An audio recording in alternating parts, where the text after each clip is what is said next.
Bon après-midi chez vous et bienvenue au 15h30. Le candidat à la députation provinciale Angaliema Félix Kaoudi Essao, cadre de l'UDPS, se réjouit de l'arrêt rendu le mardi 9 janvier 2024, confirmant la réélection de Félix Tshisekedi avec 73,47% de suffrages exprimés. Félix Kaoudi demande à la population congolaise d'accompagner le président pour son deuxième mandat. Il assure que cette fois-ci, le secteur de l'économie et autres auront des réponses adéquates. On écoute Félix Kaoudi, joint au micro par Laetitia Moulalou. La réélection du chef de l'État, ce n'est que la chamade que la population a envers le président de la République. Nous avons vu, nous tous, cet engouement. Il y a eu quelques secteurs qui n'ont pas été boostés dans son premier quinquennat. C'était la justice et l'économie. Mais bon, dans ces deuxièmes mandats, ce qui est vrai, il y aura une réponse adéquate. Et la population va se retrouver parce que tous les jalons ont été déjà posés et que la population puisse toujours faire confiance au chef de l'État. Et vous allez voir que d'ici peu, les Congolais vont végueuler de joie dans ces deux secteurs-là. Je suis très enchanté de la réélection du chef de l'État. Pourquoi? Parce qu'il doit continuer toutes ces bonnes œuvres qu'il a débutées avec le projet de PEDEL 145 territoires qui a déjà pris corps dans le 26 provinces. C'est une très bonne chose. Et puis nous avons remarqué aussi cette chamade que la population a envers notre chef de l'État, Fachi Beton, pour toutes les actions mirabilia qu'il a accomplies pendant son premier mandat. On ne peut que lui demander de continuer ainsi pour que la RDC puisse redorer son image. Toujours dans le même chapitre, le maître Jeannot Lompepe, cadre du Front commun pour le Congo FCC, plateforme politique du président honoraire Joseph Kabila Kabange, a réagi suite à la réélection de Félix Tshisekedi comme président de la République. Pour lui, au niveau du FCC, cette victoire est un non-événement dans la mesure où ils ont dénoncé depuis longtemps la mise en place des juges de la Cour constitutionnelle qui ont été nommés en violation de la loi. On écoute ces propos recueillis par Laetitia Moulalou. Merci beaucoup pour la question, madame. Moi, je pense qu'au niveau du Fonds commun pour le Congo, c'était un non-événement dans la mesure où nous avons déjà dénoncé depuis longtemps la mise en place de ces juges de la Cour constitutionnelle, étant donné que ces juges ont été nommés par la violation de la loi, et nous pensons que non, ils sont là, ils étaient là dans le cadre de pouvoir accomplir une mission. Parce que imaginez-vous, madame, dans notre pays, il n'y a eu pas élection.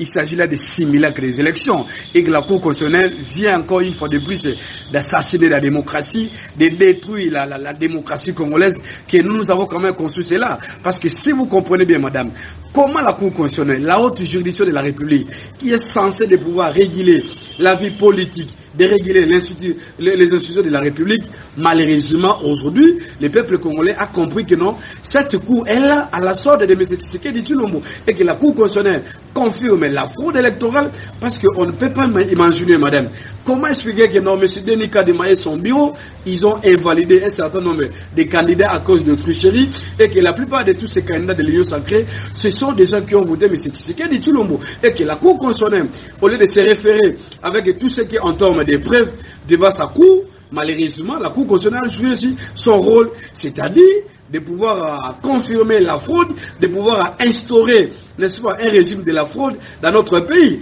Et que nous, au niveau du FCC, je crois que nous allons continuer le combat, nous allons continuer à résister face à la fraude, face à un régime de la fraude, parce que nous pensons que non, les peuples congolais qui nous suivent, il est avec nous, et qu'au moment opportun, tôt ou tard, madame, nous allons appliquer les dispositions de la Constitution. Et à l'occurrence, c'est l'article 64 et l'article 5 qui donnent le peuple congolais les pouvoirs, la souveraineté, de pouvoir barrer la route, de pouvoir stopper ce régime de la fraude électorale. Donc voilà un peu à notre niveau par rapport à ce que nous pouvons réagir sur la confirmation de M. Tshisekedi Tshilombo comme le président de la République. Donc c'est une déception une fois de plus de voir que non, la Cour constitutionnelle vient de décevoir toute une république. Et là, c'est inacceptable. Et nous allons continuer le combat.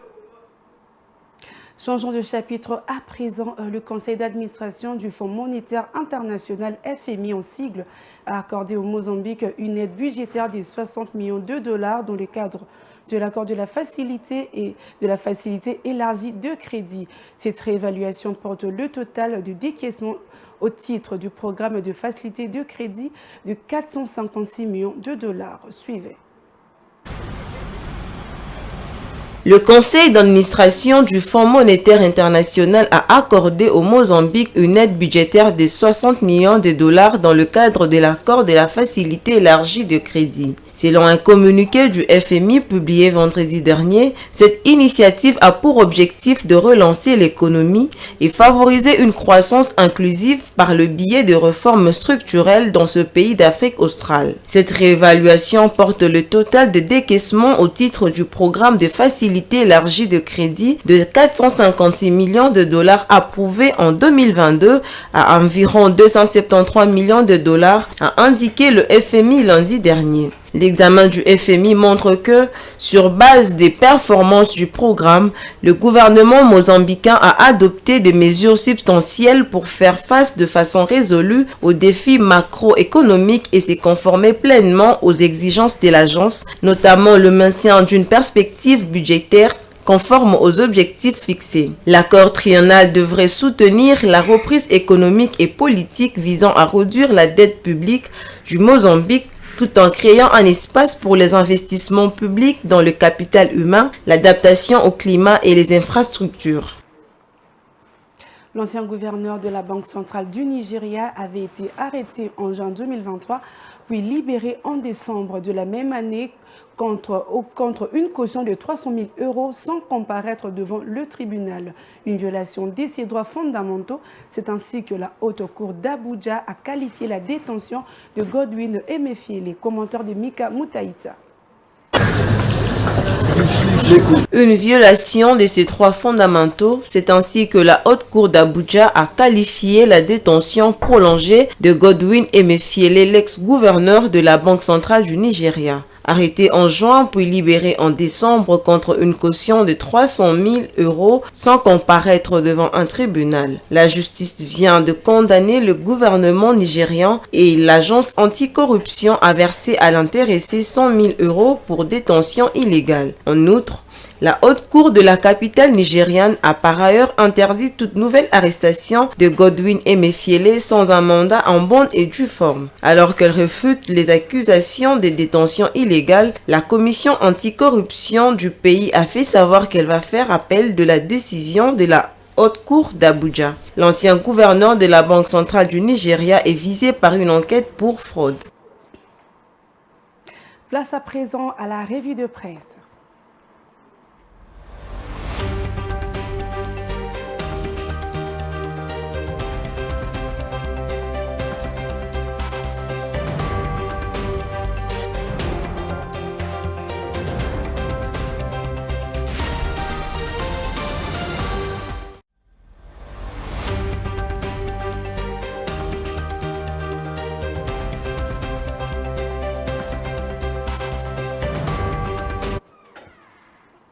La revue de presse est avec Diane Bonga. Bon après-midi, Diane. Bon après-midi, Merveille Loabeya. À Matete, les éléments de la police accusés de collaborer avec les bandits appelés Kuluna. Exactement. Commençons cette ronde avec Mediacongo.net dans sa rubrique Société. Matete, l'un des habitants de cette partie de la capitale, au micro d'Actu 7CD, accuse les éléments de la police nationale PNC de collaborer de manière occulte avec des bandits urbains de petits chemins communément appelés Kuluna pour extorquer, voler et piller le bien de valeur de paisibles citoyens. Le Kuluna qui sème la désolation sont des ressortissants du quartier qui collaborent avec le policier et il faut que les autorités urbaines interviennent pour mettre fin à cette aventure, a-t-il déclaré. De son côté, le commandant Zakaria du Souciad de Débonhomme sur la 8e rue s'inquiète du fait que le bandit urbain appréhendé par les éléments de la police retrouve miraculeusement la liberté sans toutefois purger leur peine. Puis Diane, l'actualité est aussi dominée par la réélection confirmée de Félix Tshisekedi.